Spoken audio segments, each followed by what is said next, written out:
Let me turn off the nature sound. I like it in the background of my intro, I think it sounds really cool in the in between, when it loops. How are you today? This is day I never announce what number day it is. It is, let me see, I can't really see it well. Day 15.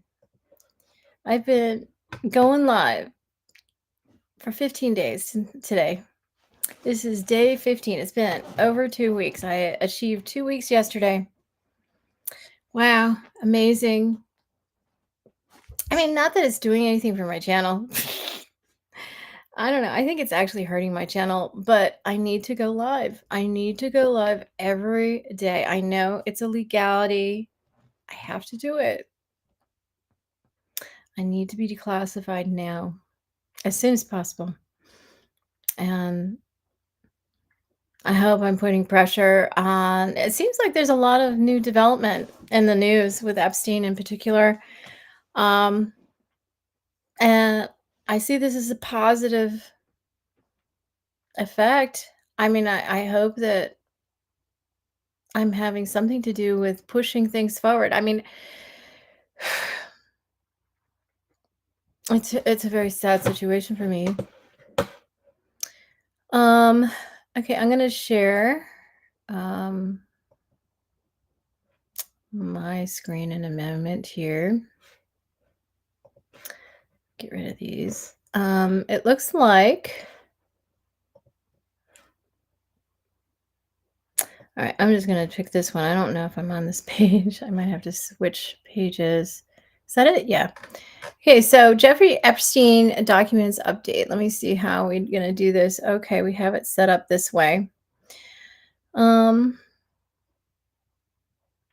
I guess this works. I mean, I'll just read it to you. You can kind of see the page. It's not as close as I'd like it to be for you, but it'll do, right?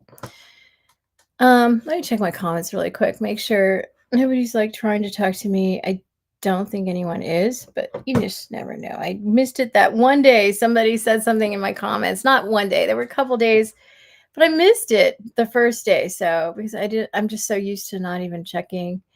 All right. So I'm gonna keep an eye on the comments in case someone cares to say something at any time. All right. So on this page, Jeffrey Epstein documents update as House Republican issues new subpoena. I guess this is one person. Oh, it's the Oversight Committee Chairman, House Oversight Committee Chairman James Comer, a Kentucky Republican, issued an update in the review of the investigation into Jeffrey Epstein, saying a new subpoena has been issued for his estate. Newsweek reached out to Comer's office via email Monday for additional comment.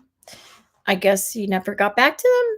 We'll find out in this article. Why it matters. Epstein, a sex offender and disgraced financier, died by, he unalived himself behind bars while awaiting trial on SEXTRAFFICKING charges in 2019 in New York City, leaving many questions unanswered. The new move comes as the committee and congressional lawmakers continue to review materials the Justice Department had turned over in response to an earlier congressional subpoena for files related to Epstein's investigations. Thousands of pages of documents were provided by federal and local authorities last week, but they're just not key documents, and most of them have already been made public in one form or another. What to know? In a post on X on Monday, Comer announced the move and wrote, I have issued a subpoena to the Epstein estate for documents and communications in its possession, custody, or control in unredacted form.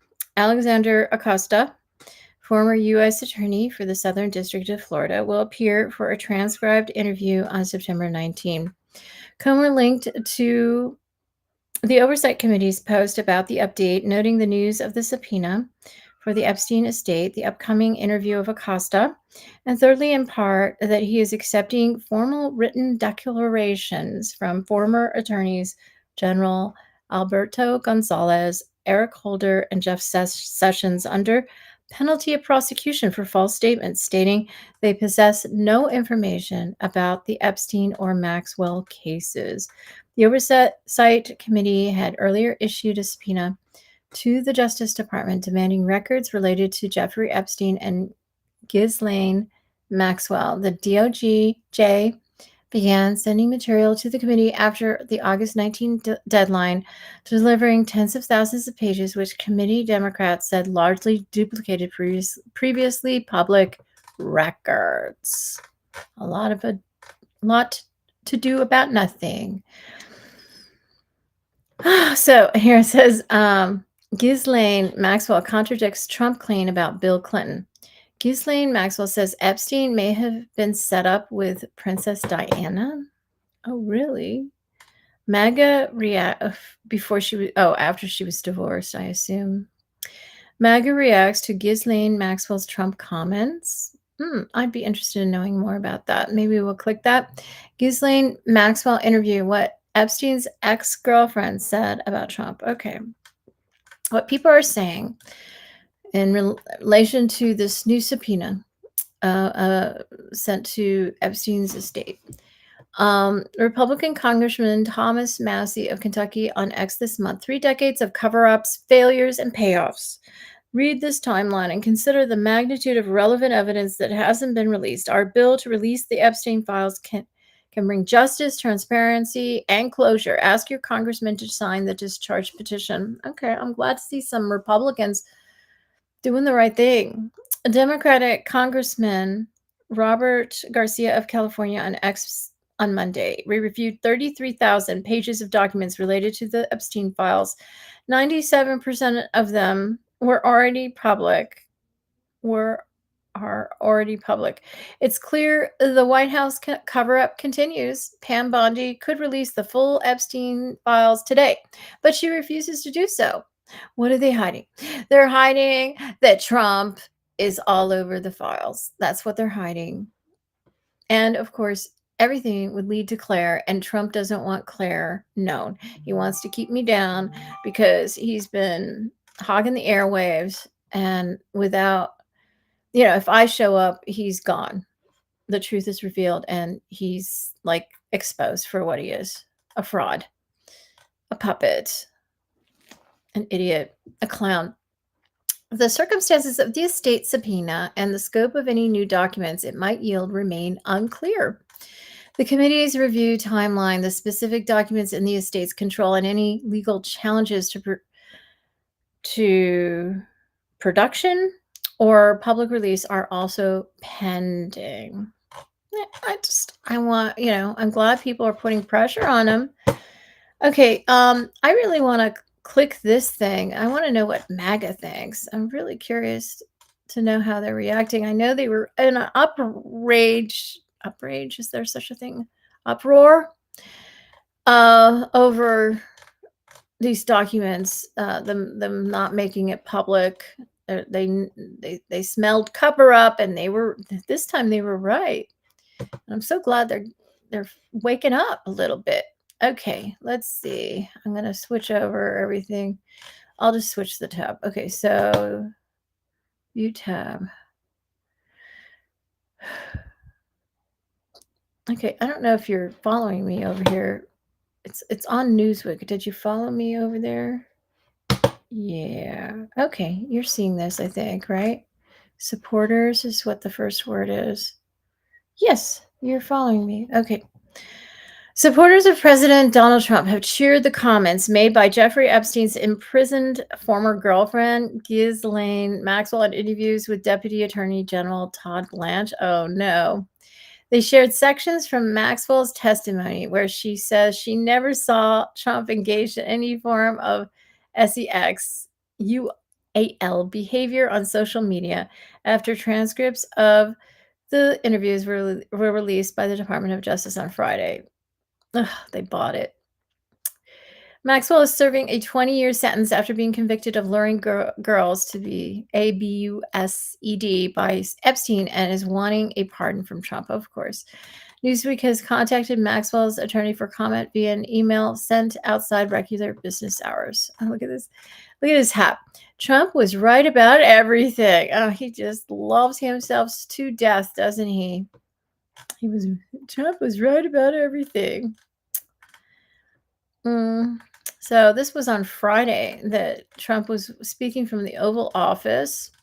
Okay, so why this matters about MAGA or whatever. The Trump administration's release of the transcripts of Ghislaine Maxwell comes as the president has faced renewed scrutiny about his friendship with Epstein and amid the backlash over its refusal to disclose records from Epstein's sex RAFFICKING case. Trump has said he fell out with Epstein years ago and well before Epstein came under investigation. Yeah, but he finally fell under investigation, but that doesn't mean that, he wasn't involved in all that stuff that came years before the investigation began.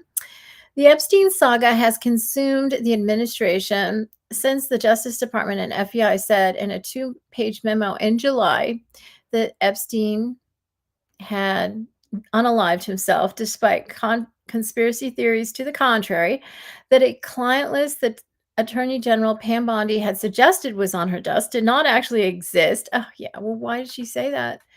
And that did she say, like, has she not gone? I mean, of course, if it's on her desk, she glanced through it just out of curiosity, to see, she's not going to read the whole thing. She's just going to skim through it just to kind of get a feel for what she has to read and go through.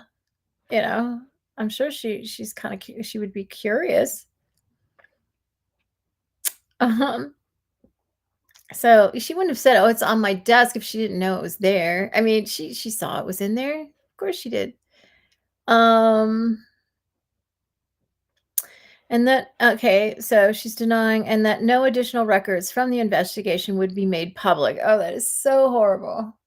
Oh, how can that be in the United States of America? How can that be? Like, somebody unilaterally decides what should be made public and what shouldn't, based, knowing that the president is in the documents and is a criminal and committed crimes that violated, all laws in the United States and his office. Yeah, she's trying to protect him, but why? I mean, I guess she likes her job and she wants to continue, like, faking, faking that Donald Trump is a good president. She likes lying and scamming the US citizens and the world and the media. Just, I guess she gets off on it. I mean, because an ethical person wouldn't care if they lost their job, because they'd be so disgusted by what was in those files and would never think of, you know, I mean, they would want to expose the truth. I mean, maybe she's scared to expose the truth. I don't know. She obviously doesn't care about the truth, and that makes me sad. I mean, she's the Attorney General of the United States, and she doesn't give a fuck about the truth. Yeah, pretty pathetic. These are the people running our government.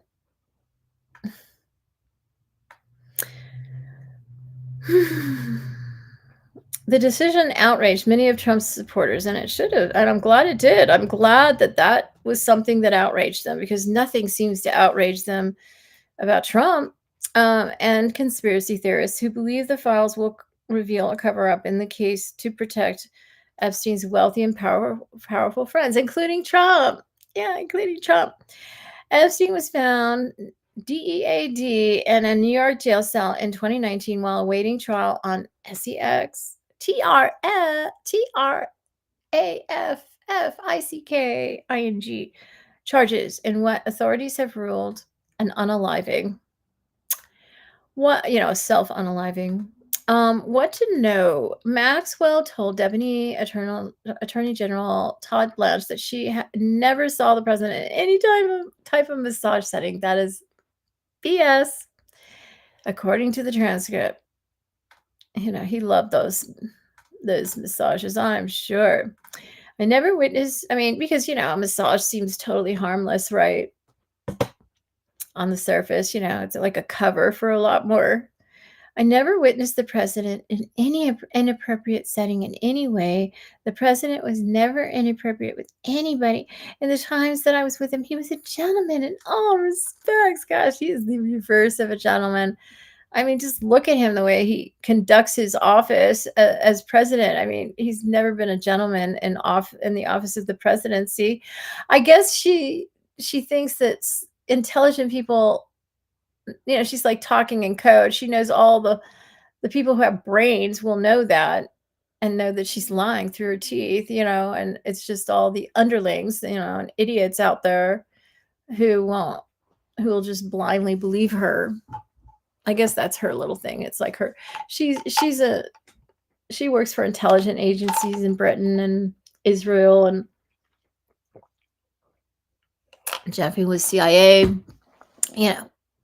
She knows she knows how to talk in code and speak to different people in different ways.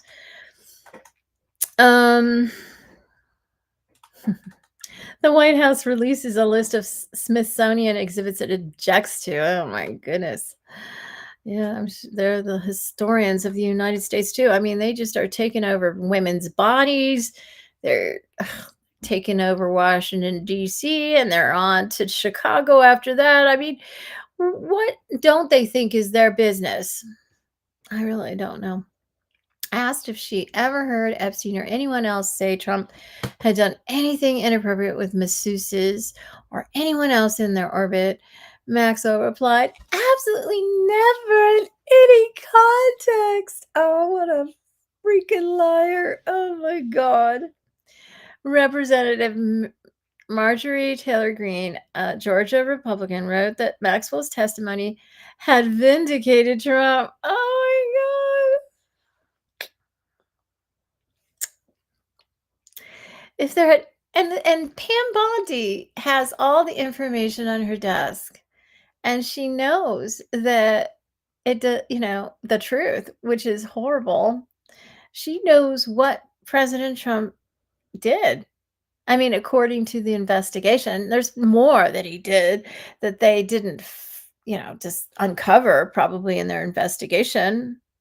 Investigations just cover a portion of what someone is guilty of. They try and get everything, but that's the nature of an investigation. There's going to be always things that you don't uncover, but you do your best to get as much information as you can to release to the public.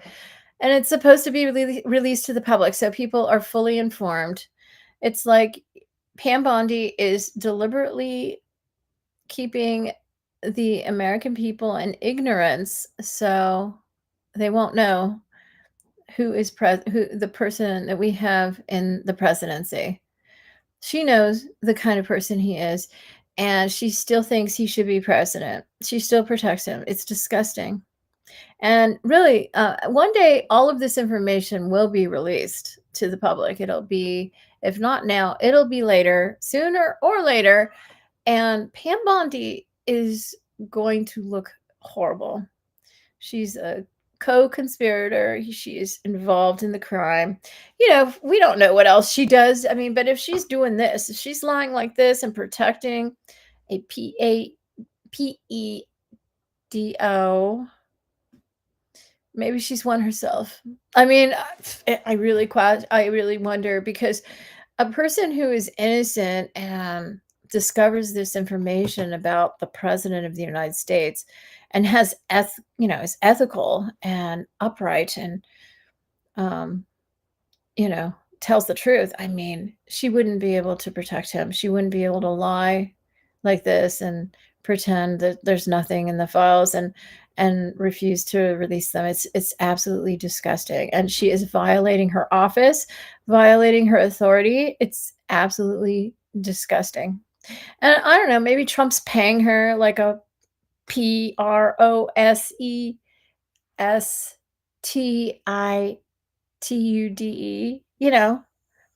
Wait, oh, that's not how you spell it. TE. It's not a DE, it's a TE. Yeah, I mean, that's what she's acting like. She's gorgeous, and Trump, he puts people in place. He's worse than JFK. It's disgusting what the women in his orbit do to serve him. I know it is. I know it is. And I mean, I think so. I mean, they're not treated respectfully. They're treated like PROSTITUTES. I know they are. I mean, I don't care. They can pretend they're not, and pretend they're just so innocent. But it's only somebody like that that's somehow benefiting financially or otherwise, that would ever protect a criminal like that and think it's okay to keep him in the presidency. I mean, I just think it's so disgusting. If there had ever been any evidence against Donald Trump in any of the Epstein case files, the Democrats would have used it against him long ago, she wrote on X. Who's that? And Marjorie Taylor Greene. Yeah, I don't know why the Democrats haven't been more aggressive with Donald Trump. I don't know why Biden was so cordial about it, because he didn't want to do what Donald Trump did. He didn't want to go, use the presidency to go after his enemies. And I guess the point is that the Department of Justice is supposed to be an independent entity from the presidency. And so Biden didn't, he let them have their independent investigation and he was not involved in it. And yeah, I guess he found out the results of it. I'm sure, or did they not release it until Trump was president? I don't know. I mean, I guess I should look that up. I just feel like Biden was a little too, I don't know, he was not aggressive enough with Donald Trump. he was too nice, trying to be too nice. Trying to conduct the presidency the way it traditionally is conducted after a Trump term, and it just, you know, Trump permanently changed the landscape, and it just doesn't work to operate under old standards. I know President Biden, has been in politics for a very long time, and it's kind of a form of denial to think that everything can go back to the way it was. It'll never be the same again. He destroyed he has destroyed our nation and everything that goes with it. And I hate that Marjorie Taylor Greene. I hate her. Dean and I were considering moving to her her area, her I don't know, the area where people would she represents some kind of district or something, and we were thinking of moving to that area of Georgia so we could vote her out of office, so I could vote her out of office. I would love to do that. Well, Marjorie, aren't you glad that I'm no longer I left Georgia? Good, isn't that good for you? Trump loyalist Laura Loomer. Oh, another one of Trump's groupies. A conservative activist. Oh, yeah. How can you be an activist if you're a conservative? Told Politico that she is hopeful that the release of the transcript will quell the nasty, salacious lies and rumors circulating online about Trump. So funny how she creates rumors and salacious lies, nasty, salacious lies and rumors. She creates them about Democrats and people she doesn't like. But oh, Trump, he's just my favorite. He's my, she's such a groupie. I hate women that get like that are groupies to men like that. It's disgusting. She said she believes Maxwell's testimony proves, oh, really? The woman is lying. How does it prove anything? She's lying. She wants to get out of jail. She wants to please Trump. So Trump releases her and gives her a pardon. Of course, she's going to lie and say whatever she can to get to please Trump. So she gets out of jail. How can that be any kind of proof? She's been known to lie. She's not someone to be trusted. The evidence is clear. Okay, so this is Laura Loomer. She says that Maxwell's testimony proves that Trump has always been an honorable person. Newsweek has contacted Loomer for further comment via text message, but I guess she didn't respond. Other MAGA influencers also argued that Maxwell's testimony clears the president. It does not. Just you wait. And what is Pam Bondi doing? She's got all the facts and it's nasty stuff on her desk. She has photos, pornographic material. I'm sure Trump is on video. And maybe he's on video doing what he did to me, because I know that's on video in my living room in Princeton, New Jersey. And Pam Bondi has that on video. I'm a 13-year-old girl in 7th grade. I mean, I think I was 12 because I hadn't turned 13 yet. It was at the beginning of my 7th grade year. And she has this, I believe, I don't know.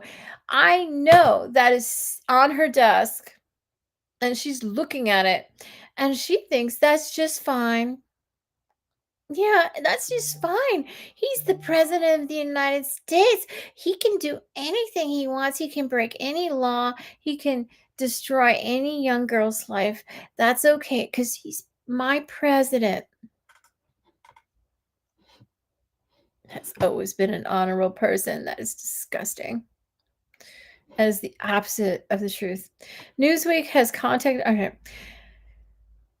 If Trump was an Epstein client, believe me, he was, and it'll come out. And, what are you MAGA people going to say when it comes out?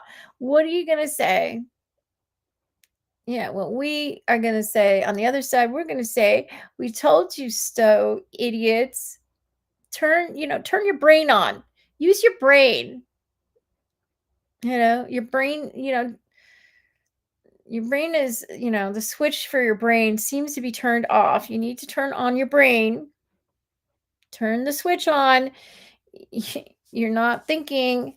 You're not using your brain.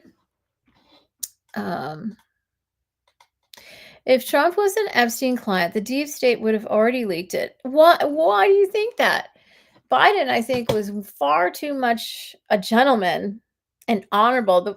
Everything that they describe the Trump as always been an honorable person. Joe Biden, I would say, hasn't always been perfect, but he has been on the side of honorable, and really you should be I mean, it's the reverse for Trump, however. The deep state. Okay, they're talking about Democrats, the deep state. The deep state is people like Trump and all that shenanigans he's connected with. The CIA, that's what they're talking about. And yeah, if the CIA wanted to leak it, they would, but I guess it protects their interest to not leak it, But they're confusing the deep state with the Democrats, and the Democrats don't have that kind of power. Okay, so this was said by Rogan O'Hanley, who is known as DC Drano, and he wrote this on X. But Democrats have sought to undermine Maxwell's testimony by pointing to her criminal record, yes, and saying her answers show her desire for a pardon. Of course. I mean, use your brains, MAGA. I mean, don't you think? I mean, considering all that she's accused of, I mean, if somebody's in that, if somebody's the girlfriend of Jeffrey Epstein, just being his girlfriend, I mean, let's just say she's not guilty of what they claim she's guilty of. I know she is, and far more too.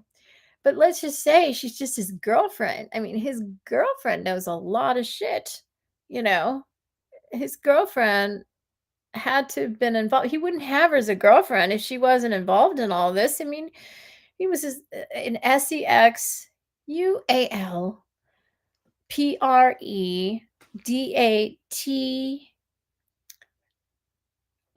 right? Did I spell that right? So she would have to be with somebody like that. Either she's like drugged all the time and unconscious, or she's in on it. I mean, they wouldn't have been together for so many years if they didn't work well together. I mean, there's no way she was in the dark. And so there's no way she's any kind of healthy, good person who would ever tell the truth.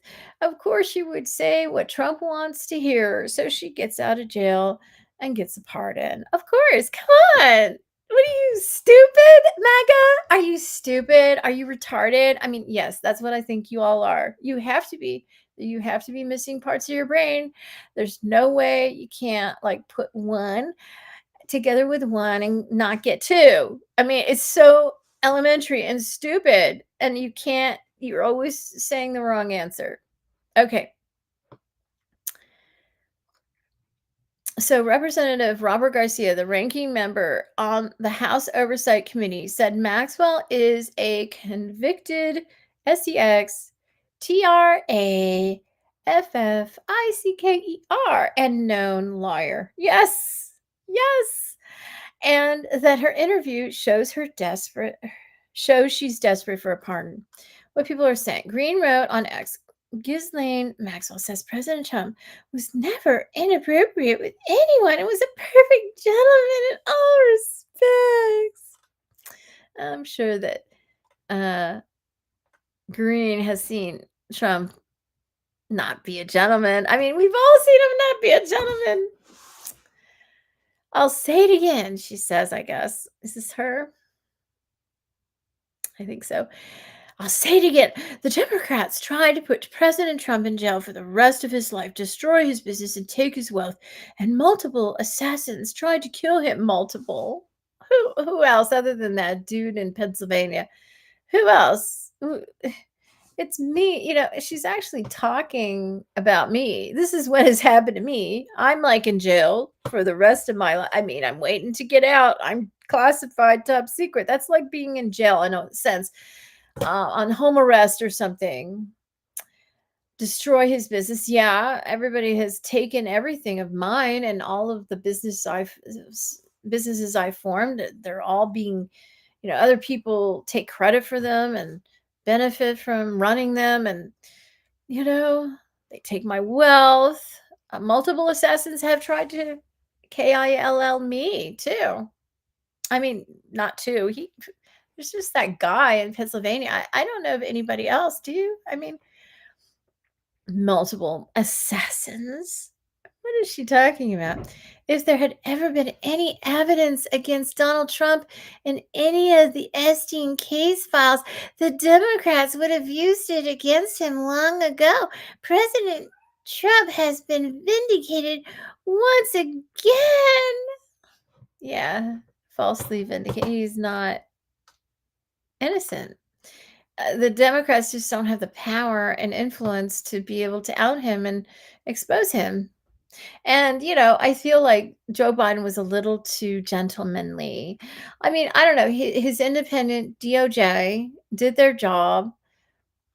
Um, I guess he got a report on it, but what's he going to do? I mean, that's their determination. It had nothing to do with him.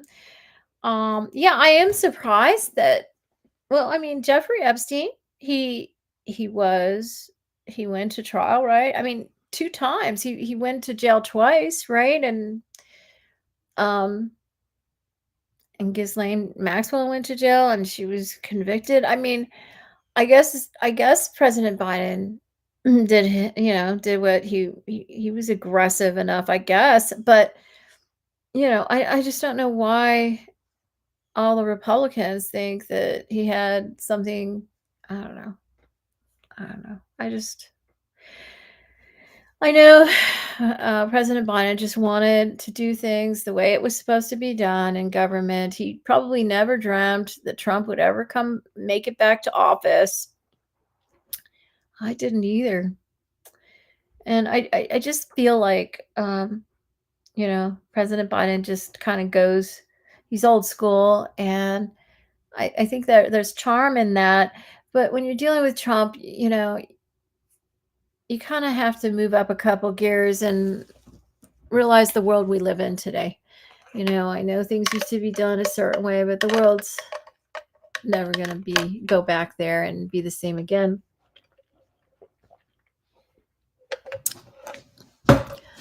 I like the way Gavin Newsom is fighting fire with fire. That's totally my style. That's what I do all the time. You have to. You have to. Okay, so Loomer told Political, I'm hoping that, these transcripts will quell a lot of the. Okay, we already read all this shit. They're repeating it. Why are they repeating it? I guess if somebody doesn't want to read the whole article, they just kind of summarize it. Okay.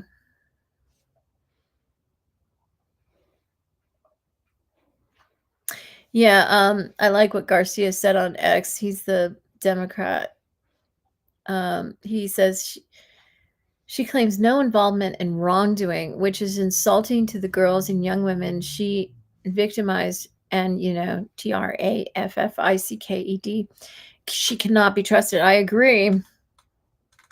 And she's very charming. I mean, I didn't think she was at all charming when I met her. I thought she was very odd. But I guess she can be very charming. She was a socialite after all, right? So Representative Yasamin Ansari, an Arizona Democrat, wrote on X, Ghislaine Maxwell is a convicted child, SEX, Trafficker, trying to get a prison pardon from the most corrupt president in American history, who's also a convicted criminal, by the way. Yes, I agree. The The Justice Department on Friday began sending the House Oversight Committee records from the investigation that the panel says it intends to make public after removing victims' information. Okay. Maxwell is appealing her conviction before the Supreme Court. Oh my goodness, she's up to the Supreme Court now. What's his name? Clarence and Alito, they're going to give the fellow PEDO. I mean, I don't know. I don't know if they're involved in stuff like this. I really don't. I shouldn't jump the gun. I don't know. But, I know what Anita Hill said, and I saw what happened to her.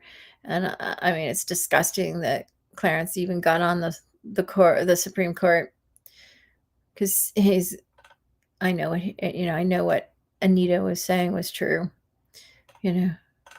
Just harassing on the job. It's disgusting. And that's not even half of it. That's just what was publicly released through Anita Hill. Who knows what else? He's just a really corrupt person. I don't know anything about Alito. I just know he's just this diehard conservative, and he and Clarence always vote together. It's disgusting. And when they die, they will have to face all the damage they committed by their fraudulent behavior.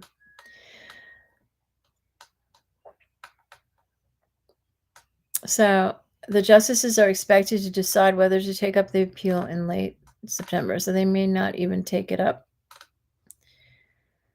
Oh, really? New Jeffrey Epstein survivors come forward. I'm a Jeffrey Epstein survivor, but I don't have any proof. So, you're going to say, oh, he has some photos, forgive me, I forget her name. The well-known victim who came forward, and who the story is she unalived herself recently.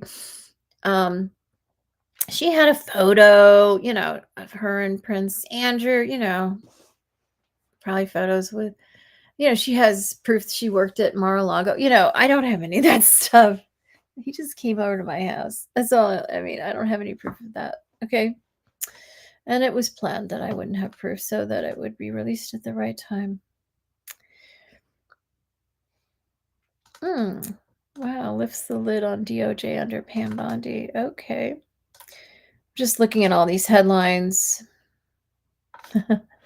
So Maxwell says Epstein may have been set up with Princess Diana. Oh, goodness. Do you think she would be alive today if she had been? I don't know about that. So Melania Trump is suing Hunter Biden for $1 billion. So silly. So silly. I thought it was really funny. The way Hunter Biden said, somebody said, oh, you're something about Melania. And he said, oh, fuck that. I thought that was so great. Yeah, Hunter. Yeah. Fuck that. Oh, okay. Let's see what else is going on here. Right. This is more of the same news that I have on this other page. Yeah.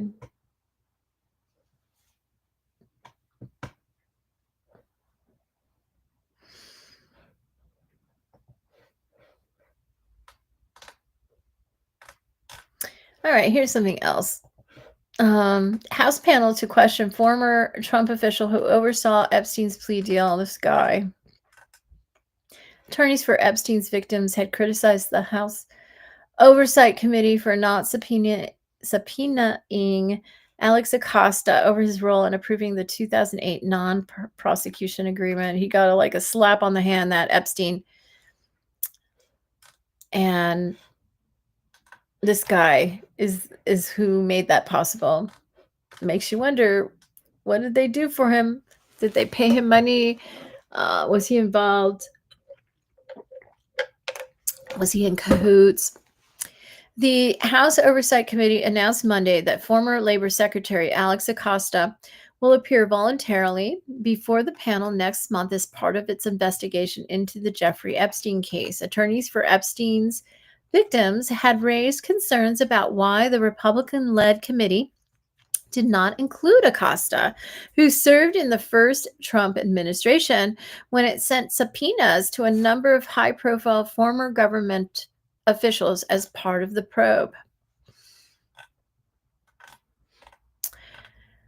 Acosta was the U.S. Attorney in Florida for the Southern District of Florida in 2008 when the office reached a secret non-prosecution agreement with Epstein, who wound up pleading guilty to state charges involving a single underage victim, protecting him from federal prosecution.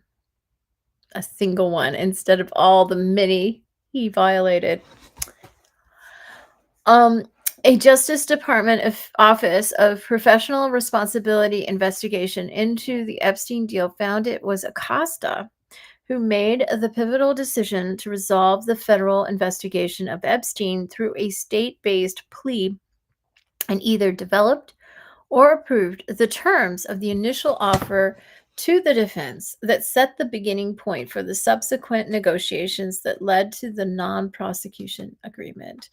The November 2020 report, that's right after my father, Dennis Elliott, died, also found that Acosta's top lieutenants went around the FBI.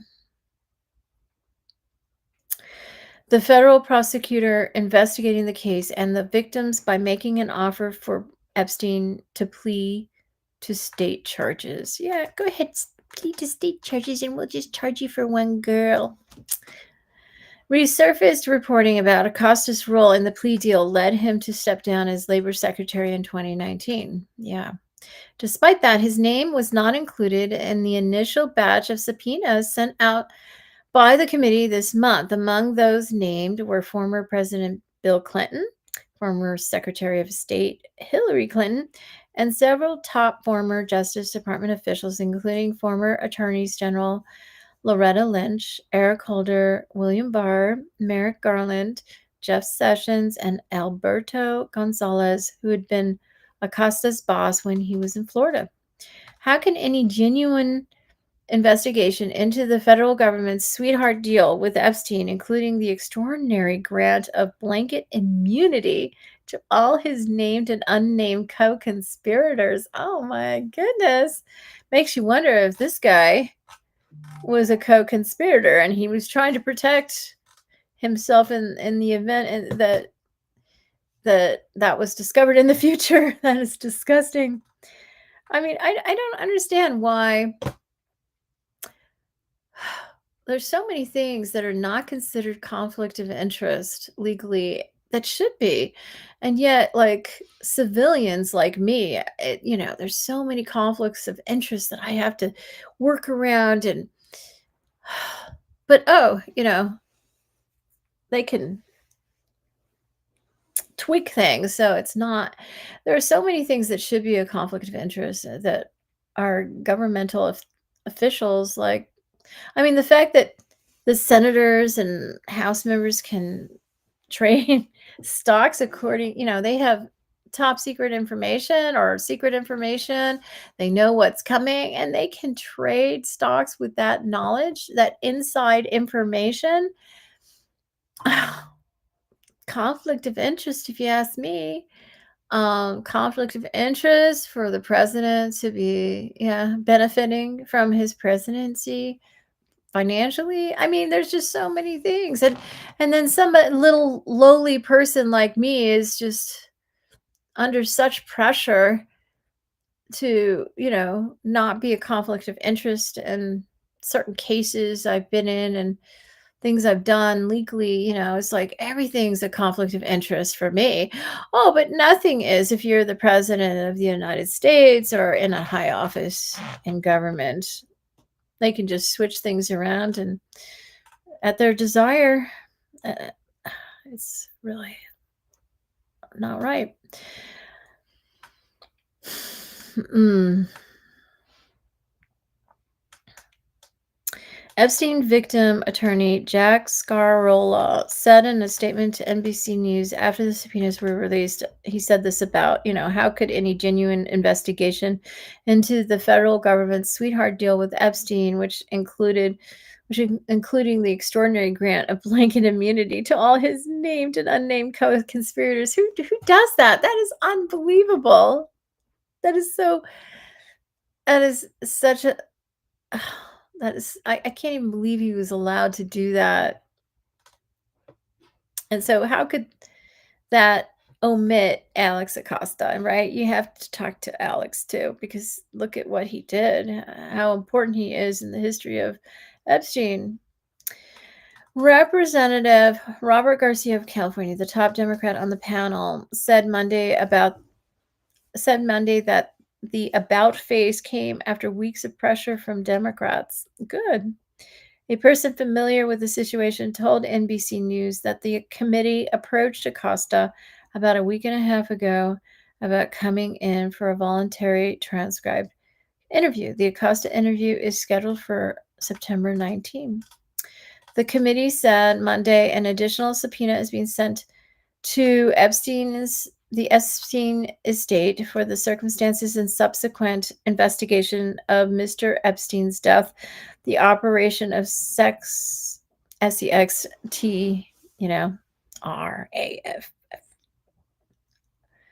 ICK, rings and ways for the federal government to effectively combat them and potential violations of ethics rules related to elected officials. Yes, okay. The subpoena, I'm getting so tired here. That subpoena includes a demand for all entries contained with the reported leather-bound book compiled by Ms. Ghislaine Maxwell for Mr. Jeffrey's 50th birthday in 2003. And Trump claims that's not his handwriting or anything he would say. Yeah, right. He never doodles. He doodles all the time. They have doodles all over the place by Donald Trump. NBC News has not independently verified the documents in the book, and Trump denied sending such a letter. The president filed a defamation suit against the newspaper's publisher, two of its reporters, and News Corp founder Rupert Murdoch over the story. A Dow Jones spokesperson said at the time, "We have full confidence in the rigor and accuracy of our reporting." Good. Stand up to him. You got to stand up to him. Otherwise, he won't have any bounds. He won't have any boundaries. Representative Ro Khanna, Democrat from California, said in a post on social media that the Epstein estate has indicated it would comply with a subpoena with redactions to protect victims. The pressure is working. Let's keep pushing for transparency and justice for survivors. Yes. As for the subpoenas to former law enforcement officials, Barr has already met with the committee, and the panel said Monday it will accept formal written declarations from Gonzalez, Holder, and Sessions under penalty of prosecution for false statements stating they possess no information about the Epstein case or about his accomplice, Ghislaine Maxwell. Maxwell is serving 20 years on SEXTRA.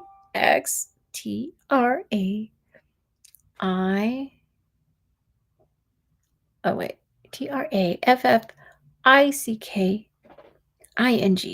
charges.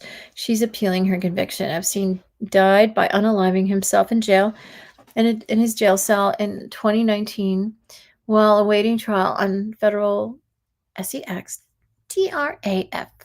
And you know the rest. Charges in New York.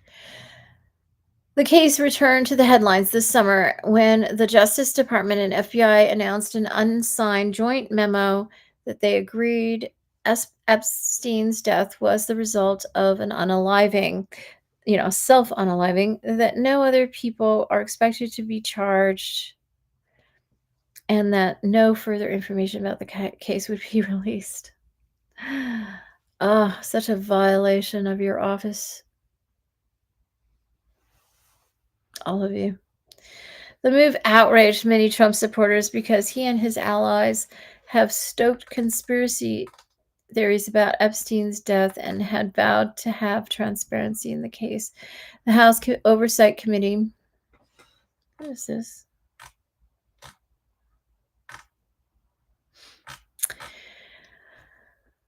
The House Oversight Committee also subpoenaed the Justice Department for its investigative files in the case, which total about 100,000 pages. The panel said it received about a third of those documents on Friday and that more would be turned over in the future. All right. Well, I am really getting tired. Well, real quick. Epstein accuser Virginia Gifford, right? Gifford's memoir will be published months after her death. This is from August 25th. Is that today? I think so. Let's see. Yep. This is released today.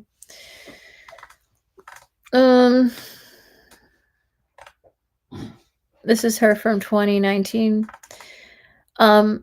Virginia Roberts Gifford was a driving force in exposing what federal prosecutors later called an STRAFFICKING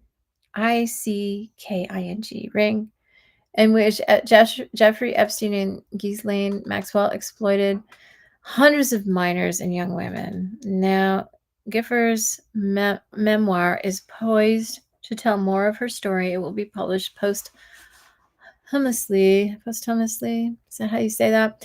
Months after Gifford died by unaliving herself at age 41. Wow, she was young. I'm almost 20 years older than her. Gifford's 400-page memoir. Wow, nobody's girl. Why didn't she publish it first before she unalived? I don't know. I saw something where she wrote, I am not, somebody claimed that she was that way, SUICIDAL.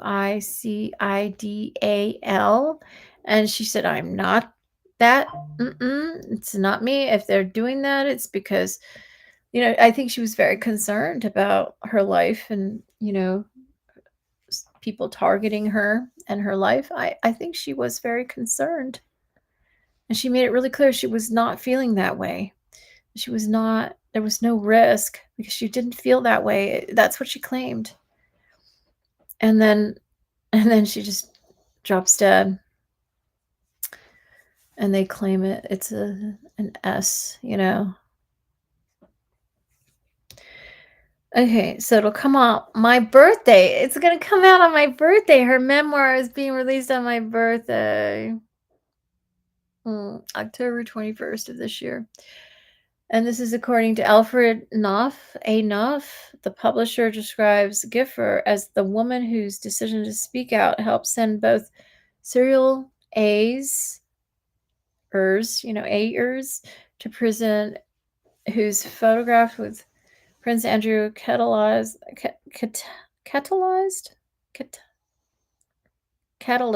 Yeah, I guess it's a catalyst. It was a catalyst, so it was catalyzed his fall from grace. News of the book's publication comes months after her death in April in Australia. She was in Australia, the country where she had created a new life for herself as a mother and housewife. That's very sad.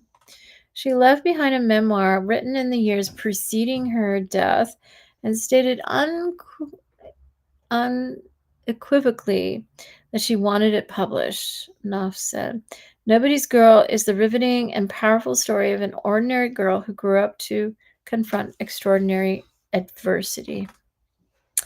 In court records that have been unsealed, including depositions and an earlier unpublished memoir, Gifford described how patterns of molestation and A warped her early life. In those documents, she narrated multiple instances where she said adults offered to help the the teenage freckle-faced Virginia Roberts, but turned out instead to be Sexualpredators.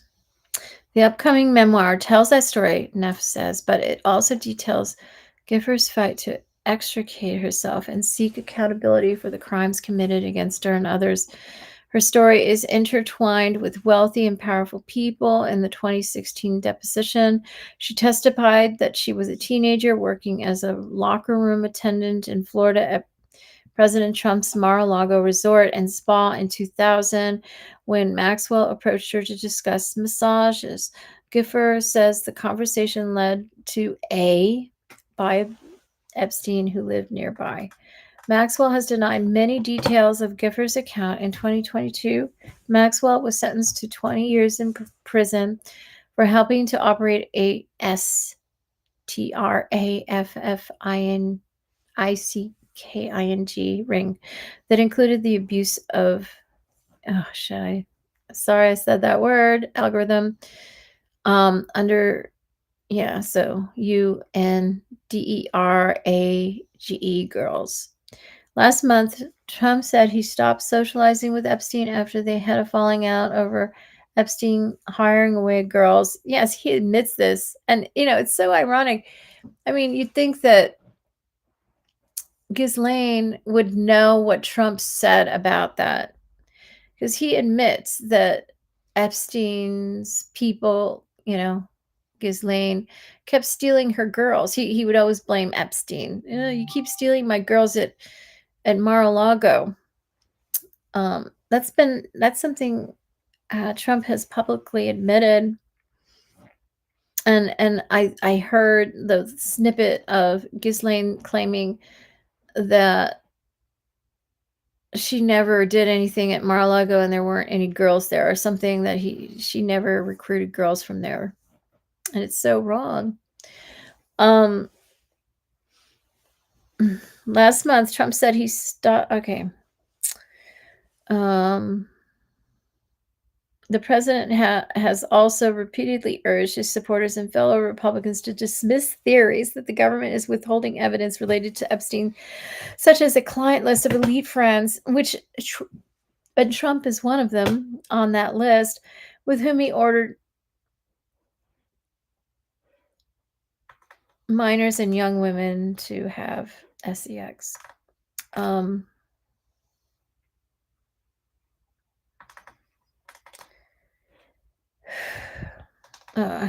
tired today. We all know the word. Now it's my turn, she said.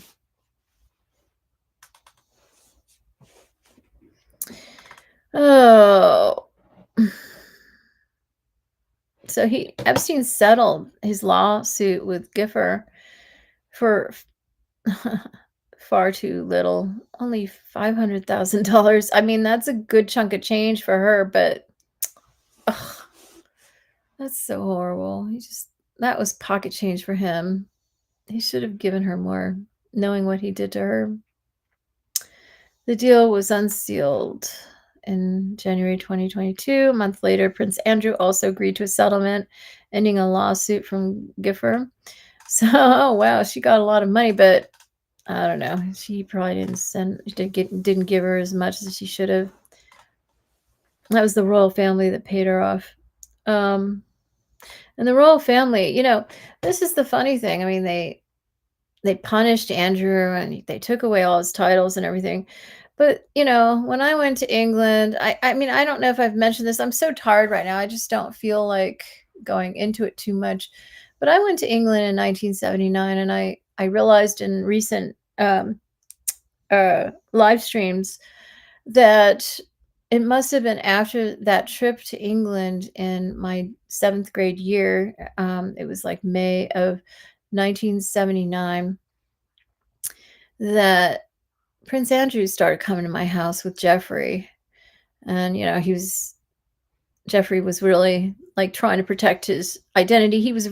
Prince Andrew was really scared I was going to recognize him. And I didn't, because I was so traumatized by my trip to England, I just didn't I was introduced to him in England and everything. I didn't remember him. I didn't connect who he was. And I didn't know why he was being all weird and why Jeffrey was like, "Oh, this is my friend Andrew. Come on, it's okay, Andrew. Don't be shy," kind of thing. And he was acting all weird. But yeah, in England, you know, that day, Lady Diana discovered she was under the influence of some kind of sedative, Lady Di, and so was the Queen Mom. Everybody else seemed normal, and they're used to watching, you know, perform sex performances. I walked in and a poor man was being SODOMIZED,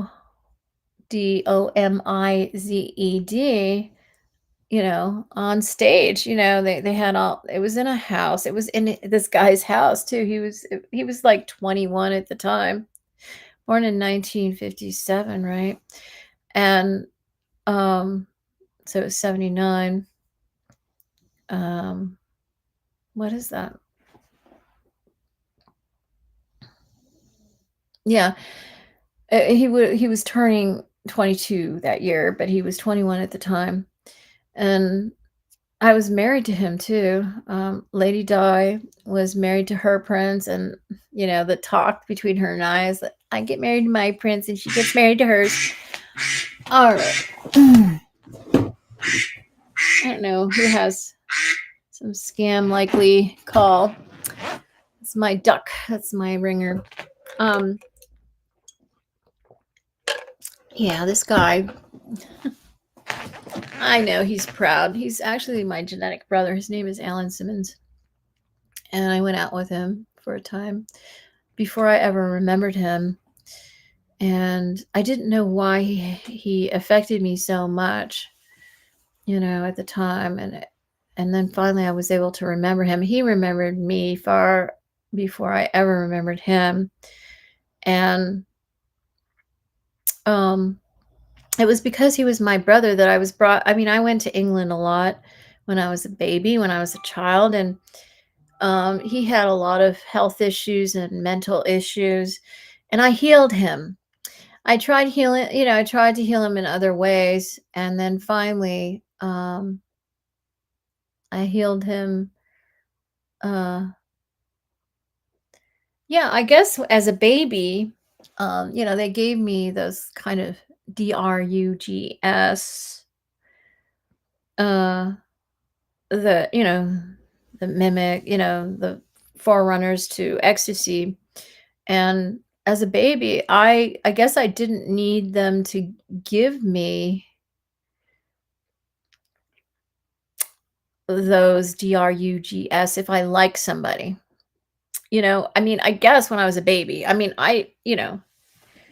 as I got older, the only way they could get me to cooperate was by giving me my quote unquote aspirin.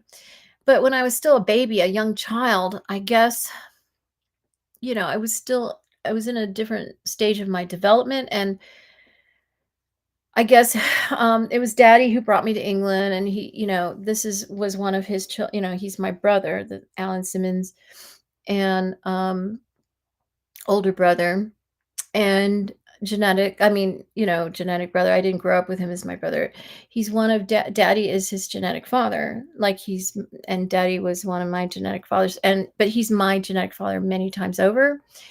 And this boy, Alan, was very ill as a child, or he was older than me. So he wasn't a young child like me. And I would spend time with him and he'd have all these fits and he just didn't heal. And I mean, he had real serious problems. And we tried everything, everything, everything. And daddy said, okay, Claire, do what you want to heal him. I'm going to let you do, it's up to you, whatever you want to do. He didn't tell me what to do. He just told me like, okay, what, because he knew I was holding back. He knew I was a very young child and I wanted to be intimate with him. And daddy didn't tell me he told me, I could do what I wanted. to heal him. And that's what I did. And I healed him. And I guess it flabbergasted Alan. And I guess that, and I remember him asking Daddy, who is Clint Eastwood, by the way. And when he's in England, he speaks in his real, his British accent. He's not really American. Okay. And um, he asked my daddy, and what's wrong with her? What's wrong with her? And Daddy said, "There's nothing wrong with her. Why do you ask? There's, like, what condition does she have?" Because, it was they were talking about all the conditions he had, right? Because he was a mess. And then he asked, "What's wrong with her?" And Daddy said, "There's nothing wrong with Claire. Why do you ask?" Daddy did not know what I did, and he didn't want to know. And And Alan's like, "I don't know, I just oh, there's something wrong with her," yeah, I was being ABUSED, and I was a child, and I was acting out as a baby, I mean, I don't know how old I was when I'd go over there, but I was like 3, 4, under 5, under 5 years of age, and, yeah, so that was the guy they wanted, but I didn't remember him. When I was 13, I had no memory of him. But when I saw that happening to him, he was like performing. I mean, it was like a performance. And the queen mom, Lady Di, before she married Charles, I was the reason they sent for, I was sent for from America so that I could supersede the Queen's selection of a wife for Charles. It was Camilla that set it up. She wanted Charles to marry the right woman and not any woman that she didn't like the Queen's selection. So I was sent for in America because I had authority over Queen Elizabeth, and I agree, Camilla was very enamored with Diana, and I didn't, as a 13-year-old girl, I didn't understand. I mean, I just thought she liked her and thought she was a good wife for, um, for Charles. I just didn't understand that she might have, like, had a threesome in mind, and it's been only in recent years that I finally realized that, "Oh, that's why." I didn't understand that because, she had a secret relationship with Charles. She just couldn't in those days, you couldn't, he couldn't marry her because she wasn't, I don't know, I don't know why. I mean, she was obviously in his, why couldn't they just marry who they wanted? But no, the queen, they had the wife had to be of a certain lineage. I don't know. But, but I remember finding out that I knew that Camilla had married somebody else, and I didn't understand why. If she liked Charles so much and Charles liked her so much, why didn't they get married? And I remember, asking about this when I was 13 and over there in London with, talking with all of them. And she's like, "Oh no, I couldn't have, no, and I just didn't understand that at the time. Like, why didn't you just marry Charles yourself if you like him, if you have a thing?" Or I remember, and she's like, "No, I couldn't, it wasn't acceptable. I wasn't acceptable as a wife for him." And I just didn't understand that at the time as a 13-year-old girl. But at the same time, I didn't understand why she was so enchanted with Diana and wanted him to marry Diana and not these other girls she didn't like for Charles. But anyway, everybody was in chairs lined up. There were like, I don't know how many rows of seats, but there were a lot of seats that were not taken because, oh, it's such a long story. I don't know. I didn't really want to get into it. Uh, I opened the can of worms, literally. I forgot that, I'm thinking about this story and not remembering this detail that's kind of embarrassing. But okay, I mean, I have no shame, Um,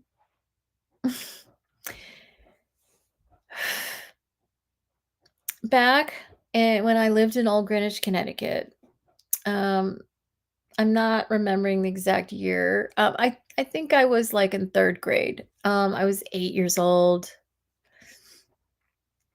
Well, in 3rd grade, I turned 9 in October. I was a little older than most of the kids in my grade because my mother kept me in nursery school 2 years in a row because I was smaller than the other kids, and, I let them push me around. I wasn't used to being around kids. I was used to being around adults, and, um I guess I don't know, she thought something was wrong with me. She didn't understand why I spoke gibberish, and it was Japanese that I spoke. That was my first language, and my mother didn't understand why I had trouble pronouncing English words because like Japanese people do, because I my mother never spoke to me, and it was daddy who only spoke to me in Japanese, and my father, Dennis, secretly learned Japanese, and he spoke it with a severe American accent, unlike myself.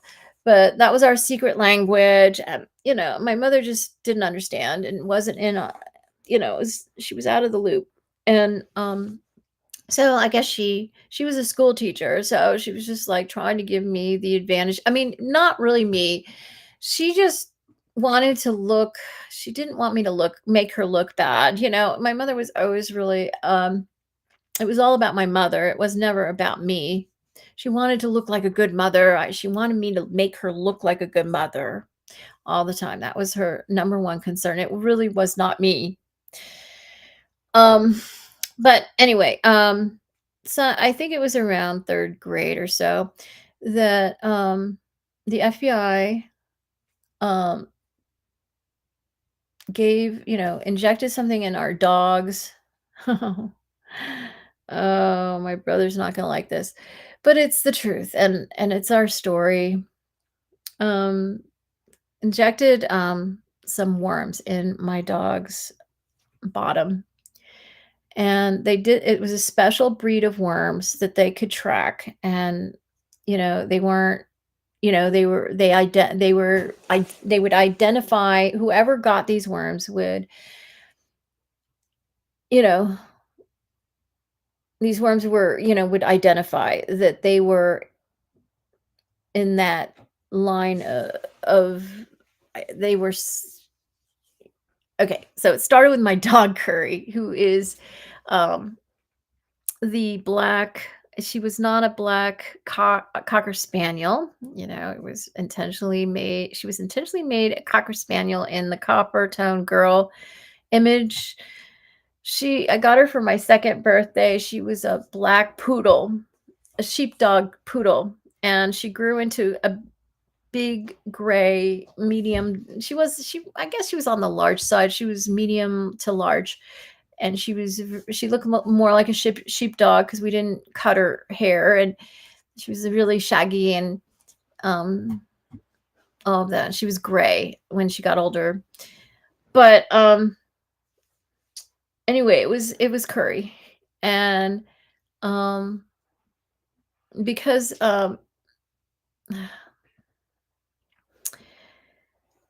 there was a family friend, he used the name Joel, but his name was really Stuart Humpert, who, violated a BUSED me and my mother for that matter. He actually went out with my mother over the summer of '75, I believe it was, when my father left. My parents separated briefly, and, a lot of bad things happened the summer of 1975 when Stuart was around. He was going to college, I think now that I think about it, I think it's Oregon, and he went to the University of Oregon or something, and it was during his summer break that he was spending time with us and living with us, and going out with my mother, but it was really about me, because he was a PEDO, and you know what that stands for. And,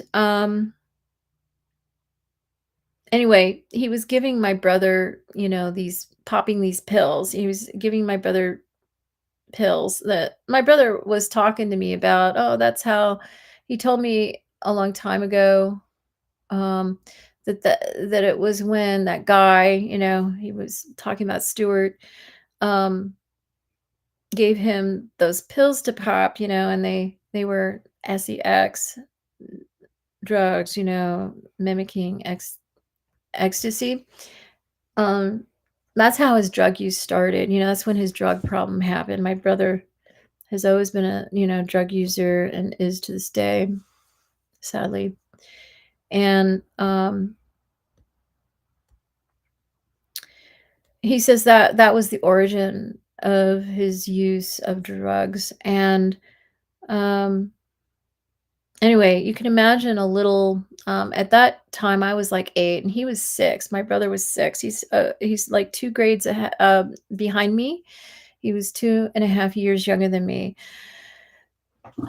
And actually, I was 9. I'm sorry. In the summer of 1975, my brother was then in March. He turned, I guess, 7. And you can imagine a little 7-year-old boy what those pills would do to him. And he's not involved in the activity happening to me. And he's alone with the dog. And you can imagine what happened. And, um, people used to come to our house to see my brother with our dog. That was promoted. People paid to see that. And, um, and that's how my brother got those worms. And that's how I got the worms, because my brother was directed to abused me. He's my younger brother. And yeah, and that was how he was able to do that, because of those drugs. A 7-year-old boy is not usually capable of doing something like that. But when he took those pills, he was able to do that. And then I got them, and then everybody who abused me got them. And this is how the FBI tracked, proved, had evidence, that people abused me, raped me. That's how they tracked it. And I mean, these worms are probably still in existence. And there's a special breed that they didn't give, that I think that they bred. It was a special breed, specially bred for this purpose. There was no other source of them other than our dog Curry. And anyone who came into contact with, sexual contact with me got these worms, for a long time. I mean, I kept them. I wanted to keep people away from my body. And that was also the way that the FBI proved that I did not want anyone to get close to my body. I did not want to do that. And it wasn't until I was ready. I kept these worms going until I was ready to lose my virginity in high school. I was 16 years old when I finally went to a doctor to get rid of them. So from 8 years old until, or no, 9, I guess I was 9, until I was 16 years old. That was 7 years. I kept these little worms alive so I could give everybody worms who violated me. And I guess it really worked well. I mean, but okay. So when I was in England, the way it works with the royal family, I mean, they treated me like some proseitute. I mean, I didn't know they were treating me that way. I just thought it was just normal protocol. I mean, I didn't. Yeah, I mean, I thought they wanted to examine me physically. The doctors, I didn't know what was happening and why they wanted to examine me physically. I don't know if I was given a DRUG at the time, because I seemed to be okay with them examining me, and usually, a 13-year-old girl would be a little, concerned about that and embarrassed and scared about that, but I wasn't. I was fine. So I'm thinking I was already given a DRUG, so I would cooperate and not be all worried about it. I was just fine with it. So I think that I was didn't know I was under the influence of a DRUG, and but I was. And so after, I was not there for that purpose. I was there to, they had sent for me in America to supersede the Queen's choice so that, so that Kamala could see Charles marry a suitable wife that she liked. I don't think Charles cared. He just wanted to be with Camilla, but Camilla knew that she wasn't a proper wife for him, so she had to find a good wife that she liked, and it was going to work out, I guess. I guess, and poor Diana, I guess she just didn't understand what was going on, even though it was Kamala who was her, who helped, who orchestrated the whole thing and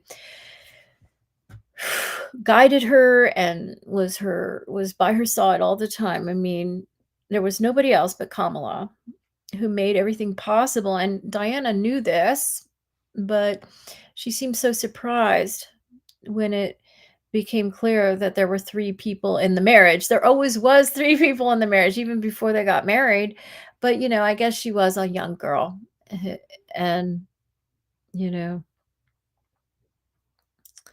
she was young and naive, and, she'd always dreamt of marrying Charles. Apparently, all British schoolgirls. I mean, I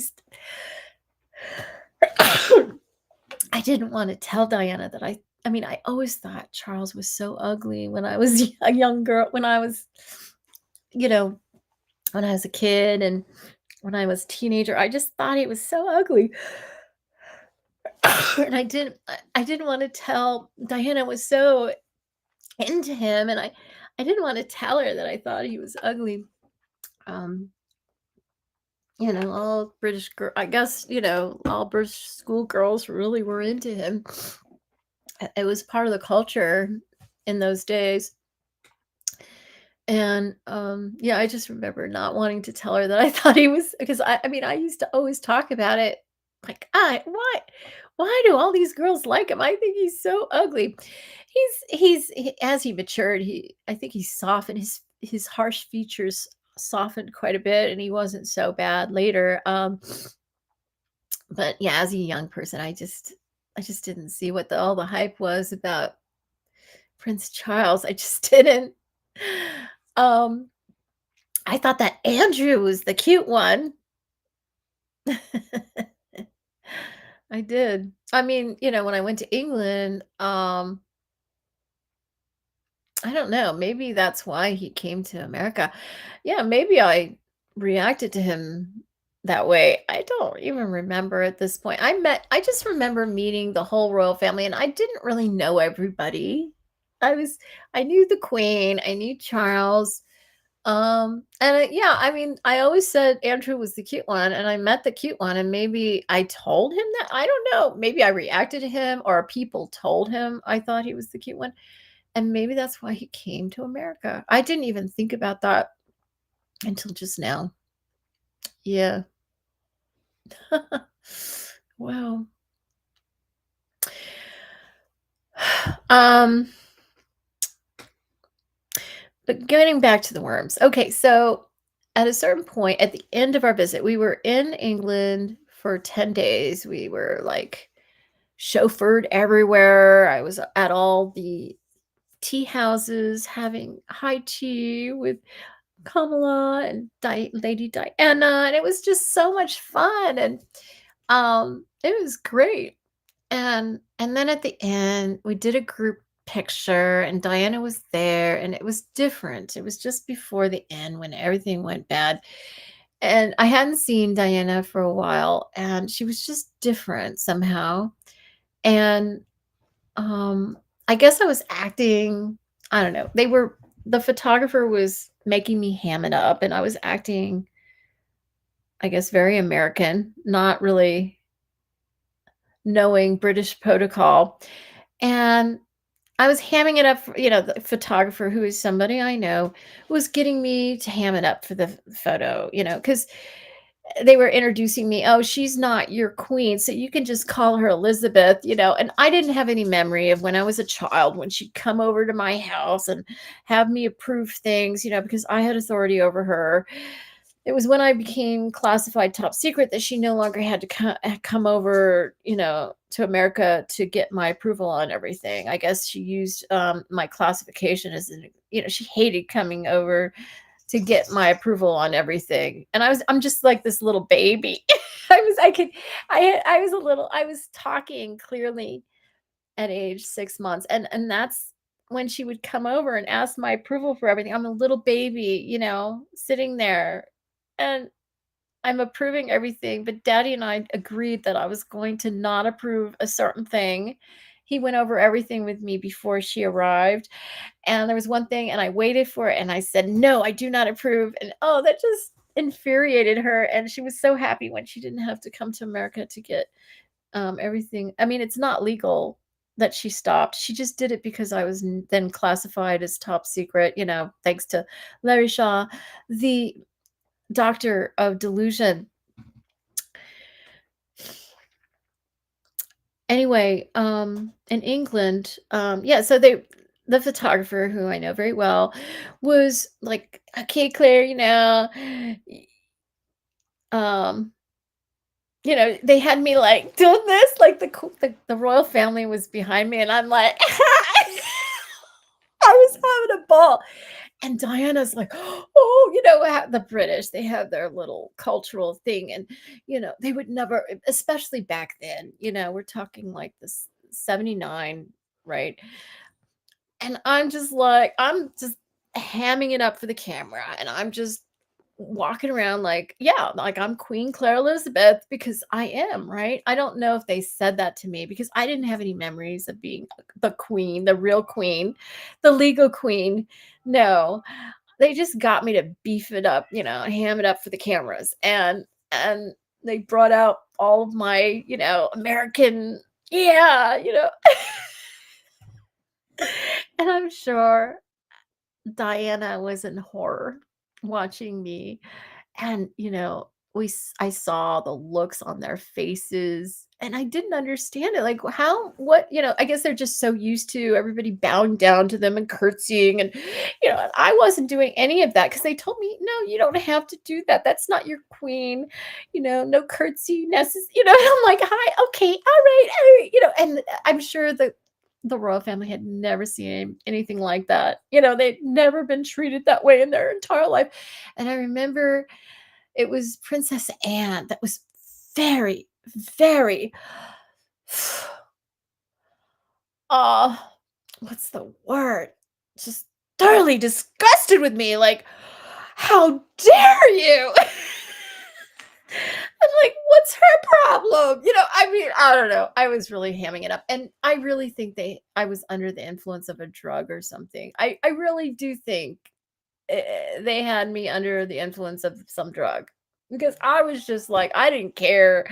"What's your problem?" Ugh, I don't know. Maybe Lady Di knew must have been under, I was not acting like myself. I would never have disrupted, been so rude and obnoxious, like, like I was, had I not been egged on by the photographer who took lots of photos. I just think they might have had me on some drug or something.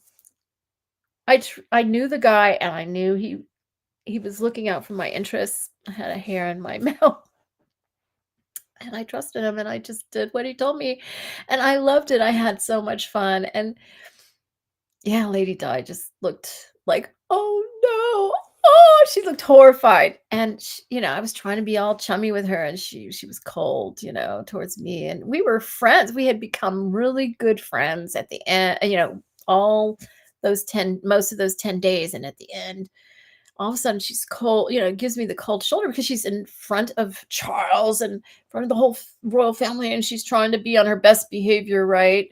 She wants to marry, Charles, and I guess we were both married and already. And um I thought it was on that day, or I think it was before that day. And then I remember um Alan being brought in, and he's like, he doesn't want to come in and be with near me, he's all weird. And even though he was married to me, it was so crazy. Anyway, so there are photos. And they're hilarious. I will really enjoy seeing those photos.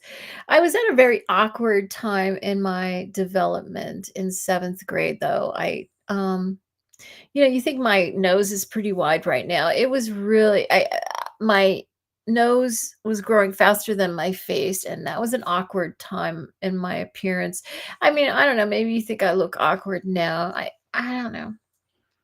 I don't know. I think I look okay. I mean, I'm not wearing any makeup and I'm overweight, but I think I look okay for 59, almost 60 years old. Um, yeah. So getting back to the worm thing.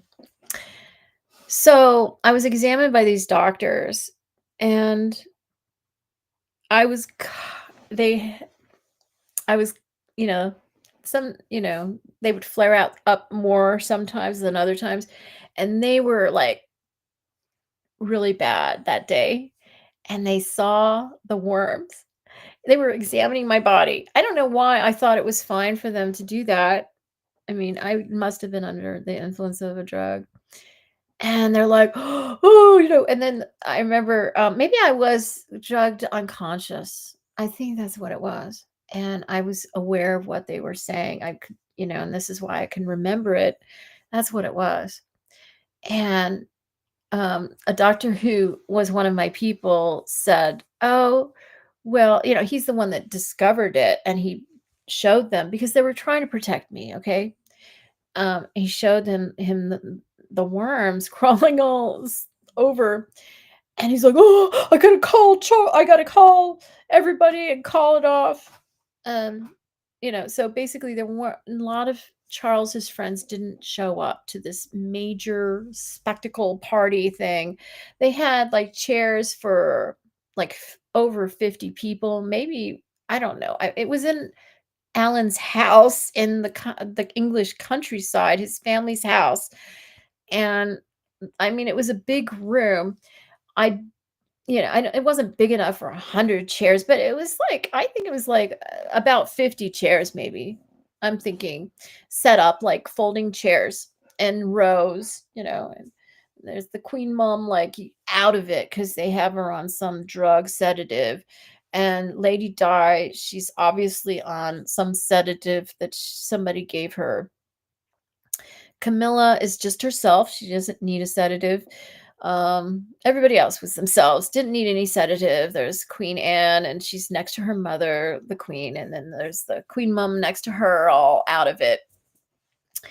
And the queen and Princess Anne really, like, they want to see me like go down. They just are so disgusted with me and the way I behave towards them, and they want to see me suffer. And my father, made me take my aspirin before we walked in, and he has us sit in the front row. Everybody's like the queen and everybody, they're sitting in the second row. And my father and I sit in the first row, and and I'm sitting there, and he tears off all my clothes in front of everyone. My father, Dennis Elliott. And I'm so embarrassed. I mean, obviously the aspirin hadn't kicked in yet because he had just given it to me before we walked in the door. And I'm so embarrassed. I'm like, "What are you doing?" And I'm like all embarrassed, and I'm all humiliated. And I'm 13 years old. You can imagine if, without the influence of such a drug, a 13-year-old girl is going to be so insecure and embarrassed, thoroughly embarrassed. And, and, Lady Di is sitting there, watching all of this, okay? And of course, Kamala is watching and loving it. I mean, for good reasons. She's trying to she wants Lady Di to see all of this and see what happens in the royal family. That's her intention. And this is why she's thrilled. But the thing about Kamala is she's very calculated.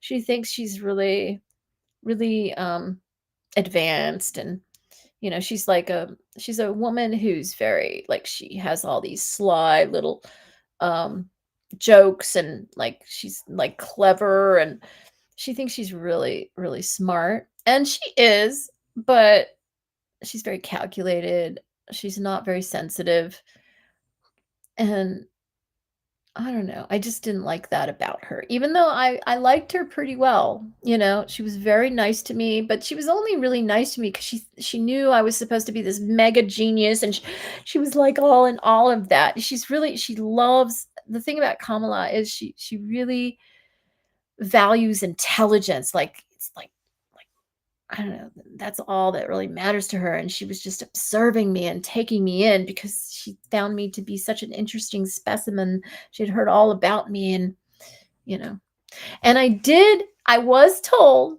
that my father, Dennis Elliott, and Kamala had had a baby. My father had gotten her pregnant, and they had a baby, and I asked Kamala, "Really? My father has another child?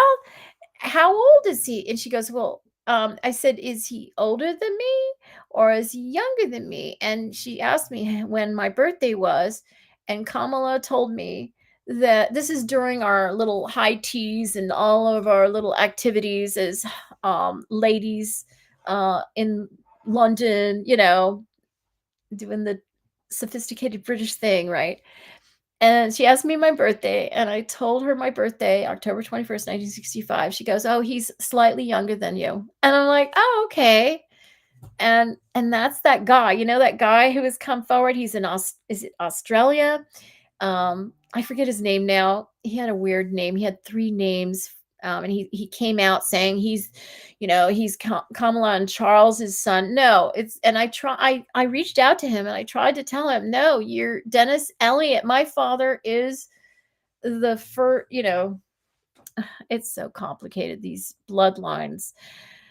I've told you this before on previous live streams. My father, Queen Elizabeth, secretly gave birth to my father when she was, I think it was 15 years old. My father was born on July 13th, 1941, and the Queen was born in 1926.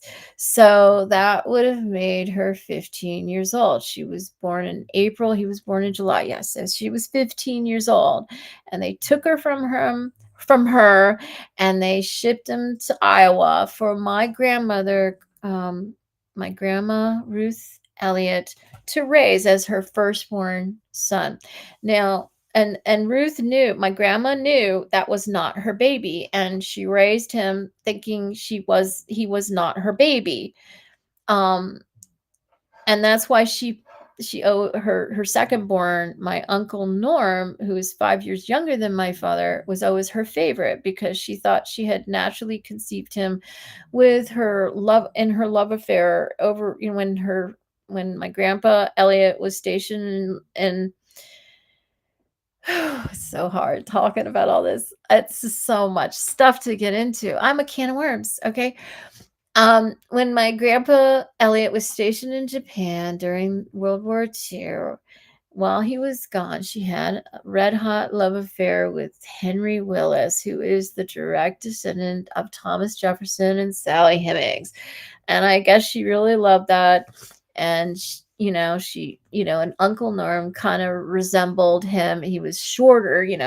Henry was really tall, but my Uncle Norm is very short and petite, but he has that. I get my eyes from him. Mine are blue, his are hazel, but those, I get, these are Thomas Jefferson eyes, apparently.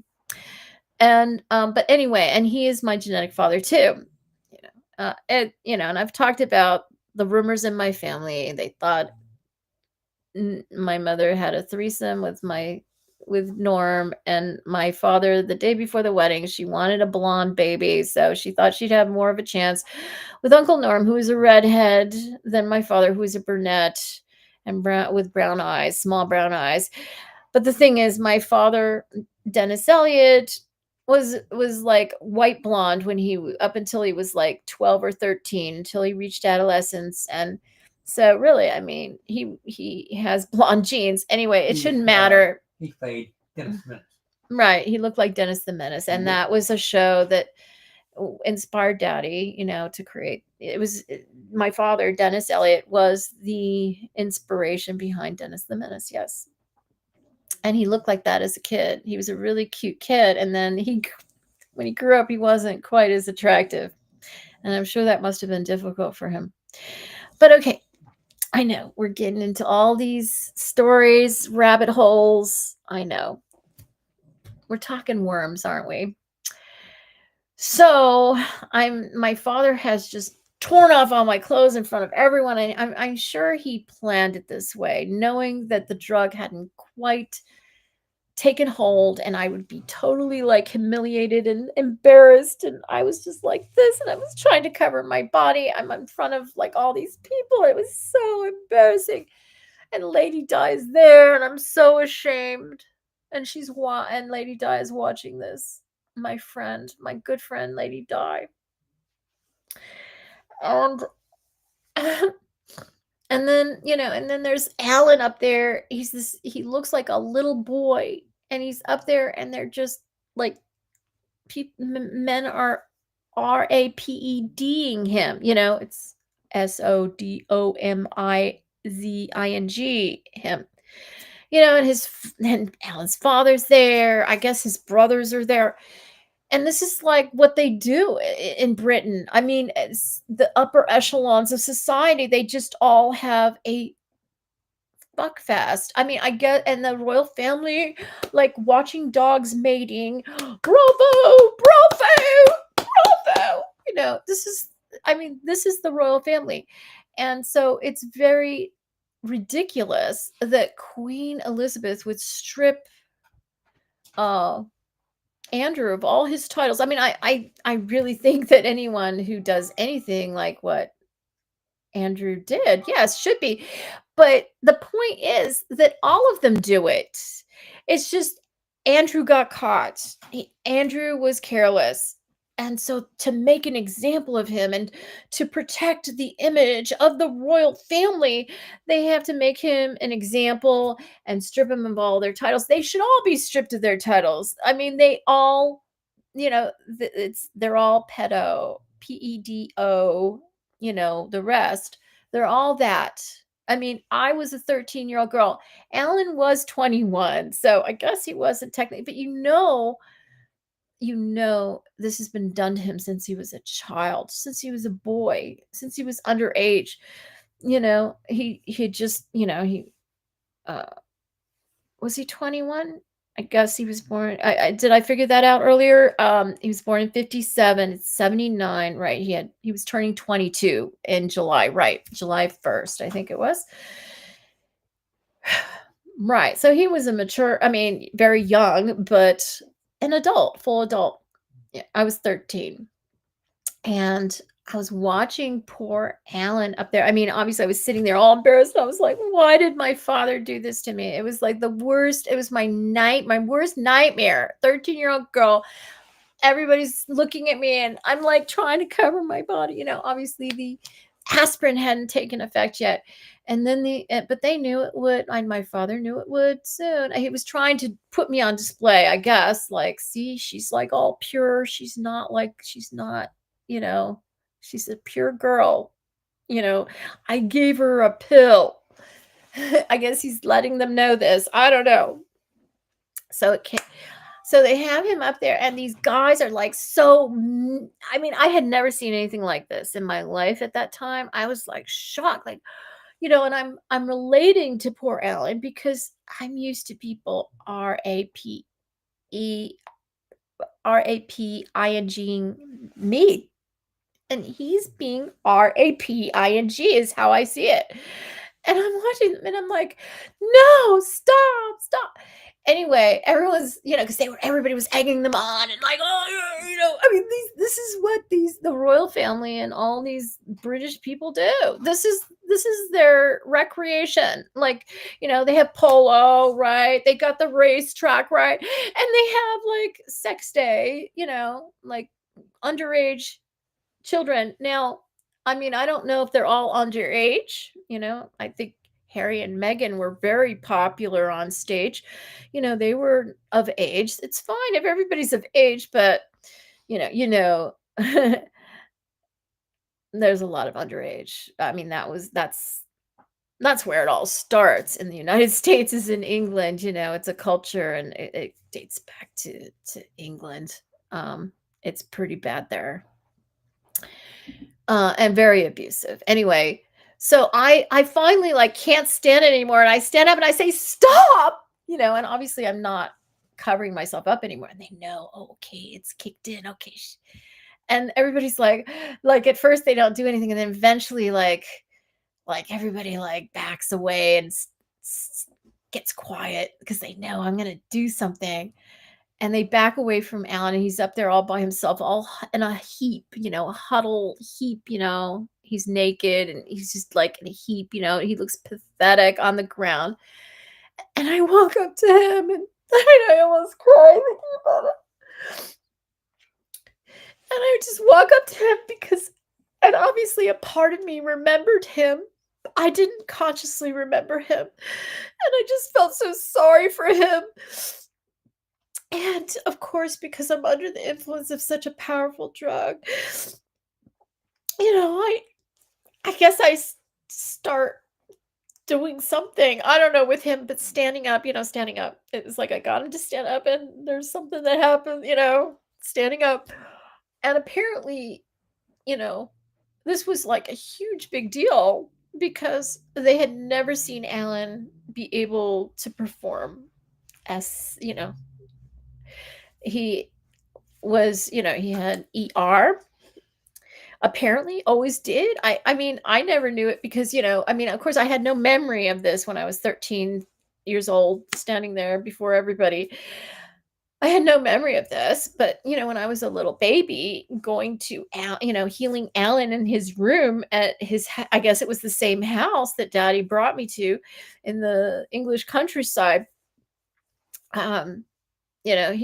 There was no issue. He had no ER at that time. I mean, he was a kid. I don't know how young, but I guess we could figure out if I was like 4, say. He was born in 57. I'm born in 65. So that's, what is that? Not 8 years difference between us. So if I'm 4, he's 12 years old. Oh my God. So he had reached adolescence, so I guess it's not too odd. I mean, he's not a child, but much too old for a 4-year-old, wouldn't you say? Yeah. But, but here we are in 1979. It's May 1979. I'm 13. Alan is 21. We had, this was after we had been married, in England and everything. Diana had been married to Charles. This is before anyone knew who she was, prior to it being public. They were already married, even though they went through the whole thing of being engaged, and then going down the aisle at was Westminster Abbey or whatever it was. They were already married. They made sure they were married first. And then they went through the whole ceremony later. It was like a year and a half later or something like that. Because we're talking May 1979. They got married in 1980. I think it was the summer of 1980. Right. Yeah. Right. About a year and a half later. So yeah, I performed the impossible on Alan, and his father is just, bravo! I've never seen this ever before. I mean, he's like, I've never seen Alan be able to perform, to do this. Bravo! And then the whole room just starts clapping. Bravo! bravo. And it's funny because Daddy was there. Daddy, Clint Eastwood, with his British accent, was there. I didn't remember Daddy at the time either. He had taken, I saw, I guess Daddy made eye contact with me at a certain point, and he didn't want, and I was told about this later too. I saw this man make eye contact with me before this happened, and he came up to Charles and took him out of the room because Daddy didn't want to see it. He knew what was going to happen, but I was explained later. I was explained that Daddy couldn't watch. He couldn't watch this, and he wanted Charles to miss it, and so he distracted Charles and took him into another room. And then everybody's erupting in applause. Bravo! Of course, there's not as many people in the room. I remember Charles being really upset that none of his, most of his friends didn't show up. There was just us, the royal family, his, his brothers and sisters, his mother, his great grandmother, Lady Di. And that was, maybe a couple other people that are in the royal family were the only people there. No friends, nobody else. All the chairs were empty except for us. There like 80, well, maybe more like 90% of the chairs there were a lot of men standing on the side, about to enter the stage to do, what they do on stage, the stage being just a clearing, a floor, just clear floor in the floor, it's just, these chairs lined up, and then there's just floor space, the space of the floor, that's what I'm talking about. I talk about the stage. It was kind of like a stage, even though it wasn't elevated or anything. It was just the living room floor. They had cleared out all the furniture or moved it to the side, and there was a clearing, and that's where we performed like animals. And yeah, so and when everybody's erupting in applause, say bravo, bravo. I mean, uh, Charles comes running in. What did I miss? What did I miss? He was so upset that he missed it. He missed it. He was so upset. What did I miss? Oh, I missed it. That's what Daddy did to Charles, so he wouldn't be there to see what, anyway, it was right after that I was hurried out of there, and that was it. And it was a big, I guess that was my father's plan. All this was rigged, big, huge spectacle at the end. And then we had to go, and we had to go back to America. And I had to go back to being a little 13-year-old who was just trying to grow up and make sense of all this. And, this is, put it away. I'm just not going to remember that. I did remember it though, because, Lady Di and I agreed that we were going to be pen pals.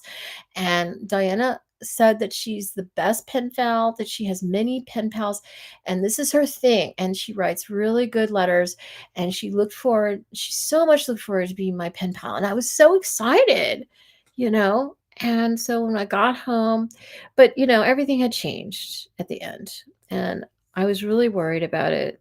I didn't, I knew everything was different now. And so I wrote her. My mother was so thrilled, that she had heard I was some kind of princess, and my mother was just so thrilled, like, oh my God, she just thought Lady Diana was so cool, and she was so excited that she wanted to be my friend. And my mother really got into that stuff. And I'm like, okay, my mom wanted me to write my letter right away, and I did. And then at the end of the letter, I wrote, oh, and I'm sorry about what happened at the end. Thanks so much. And my mother's like, what do you mean? What happened at the end? And, because my mother wasn't there at the end. I had gone off with my father. It was, she didn't know what happened. I'm like, oh, nothing. It was just like a little strange at the end. And I just wanted her to know, I'm really sorry, And she's like, Claire, what did you do at the end? She blamed me, And like, I didn't do anything. It was just, there was something awkward at the end, and I just wanted to assure her that, I wanted to apologize and let her know everything was okay. And I'm like, and my mother just never let go of that. She's like, "What did you do, Claire? What did you do?" This is my mother for you. She just puts everything on me because I guess a part of her doesn't want to face the fact that she always put me in situations where I was abused again and again. Anyway, my mother just knew I had done something, and I think that she was more upset that I could ever mess up what I had with Lady Diana, because my mother was really excited about her being my friend, and I screwed it up. It was like my mother's thing, not really mine, even though I was happy. I was really happy that Diana and I were going to be friends. I sent my letter and Diana never responded. And she promised me, that she would keep in touch, but she never did. And that was so sad for me. And, the next summer I watched her not that summer, but the next summer I was at music camp in Massachusetts, and, I watched her get married to Charles. I didn't, at that point, I knew I had written her, and I knew she hadn't written me back, and it was kind of vague. I remembered and I didn't. It was like I had already gone into denial. It wasn't, I don't know. My mother remembered more than I did, and I don't know. Yeah, but I was really excited to watch her get married, and that whole royal wedding thing. And I don't know, when I watched her get married, if I remember knowing her personally. My mother kept bringing up the letter, and maybe I'd remember for a moment, and then I'd forget really quickly after that. Because as I watched her get married, I didn't see her as my friend. I didn't remember her, being my friend. She was my genetic sister, you know. And I don't know if she was like, I don't know how she was my genetic sister. I suspect maybe she was my grandma's daughter, like I'm grandma's daughter. Maybe we had the same mother. I don't know though. I know that she didn't handle all the stresses of royal life very well in the end. It was really hard for her, and she had a really hard time with the whole situation with Charles and Kamala. But, when I started remembering this, I didn't understand why she was so upset about it, because Kamala was there all along. She was what made it possible for her to marry Charles. So I didn't understand why she was so angry at Kamala, when it was Kamala that made it all possible, But, I know she was a young girl, and she was naive, and she had, fantasized about marrying Charles for so long. She had told me this, and I just didn't understand it, because I just thought he was so ugly, and I didn't want to tell her so. But it was a British girl thing. It was, growing up in England, it was the dream of every girl. And she actually, I guess she came into contact with him sometimes. I guess their families, socialized on some level, and so he was around her in person at times. Anyway. Okay, well, that is far more than I expected to get into today. And thank you to the person who's been watching all this time. Wow, it's been 2 hours. I told you I was going to help you walk the dogs, before 8, and it's probably like, it's 8:17 right now. I've been on for over 2 hours. Well, thank you so much for watching. I guess I wasn't, oops, let me unshare. I didn't unshare. I'm sorry. But maybe, yeah, I belong in those headlines. Claire Elisabeth Elliott. I deserve to be in the headlines, Yeah, I guess that's why I had that next I didn't plan that, but maybe that's why the universe planned it that way. Because I belong on the front page of the paper, My story is just anyway, the royal family, they were just making an example of Andrew, you know, he's just like them, and they're just like him, but they're trying to keep their they're trying to keep their reputation, a certain way, they got to protect their reputation. They lead a double life behind closed doors. I know Meghan and Harry, they performed some really good sex for the queen. I could tell the queen loved Meghan for a long time at first. Yeah, they were very happy with Meghan. She and Harry really were spectacular on stage. That's what I can tell. And yeah, uh I guess William and Kate, were upstaged. I mean, literally, because that happened with William and Kate too. They were on stage too. And hopefully it's not underage people anymore. I mean, I give them that if they stop uh dealing with underage people. I mean, if everyone's a consenting adult, fine. It shouldn't be, you shouldn't have to perform to get into the royal family or anything. But this is what happens in Hollywood. This is what happens in the upper echelons of American society too. It's disgusting. And corporations, the SGI, you gotta perform. You gotta do that group sex thing. Yeah, to work your way up. That's CIA culture. All the big shakers and movers, that's what they do to get ahead. It's not like you don't get ahead with your achievements, with your hard work, or I mean, unless you're working really hard on your sex. It's not like you're doing really well on the job. You're just doing really good. You're somehow, you know, doing the group sex well. But, it shouldn't be like that. There's a whole segment of society that's not in on this. In That's why Vanessa Shaw's name is Vinaessa, right? Yeah, not yeah, Vincent. Yeah, we use that as a cover story. Her grandpa was Vincent. No, it's in. She's in on it. That's the whole thing. I mean, I was part of planning that whole thing. Okay. Yeah. These people are in and these people are out. All right. I've talked enough today. Wow, I did not expect to get into all. Yeah, so yeah, Alan. I ended up going out with Alan later on in life. I encountered him in the SGI. He became a Nichiren Buddhist, of course. And I encountered him. Well, he had heard about me in the SGI. It just so happens because I had come forward about Vanessa Shaw and what I had seen happen to her.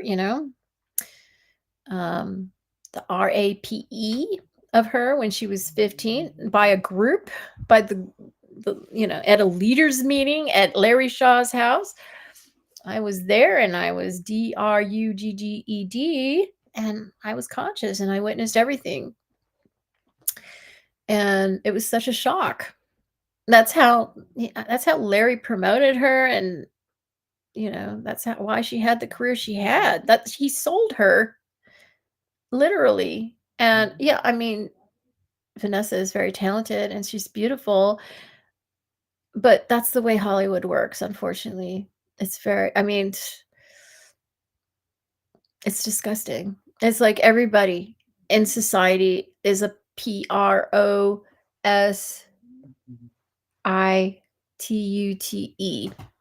Did I spell that right? I mean, that's what the CIA wants to make everybody one of those people. I don't know why. I mean, I refuse to do that, and that's why I'm, in the situation I'm in, I guess. I don't know. I refuse. That's not who I am. I've never been that way. Mhm. All right, I'm done. Thank you for watching. Give me a thumbs up because you know I deserve it. And if you can handle the truth, please subscribe to my channel. I really do appreciate you watching. And I'll see you tomorrow. Bye. Over and out. Peace out.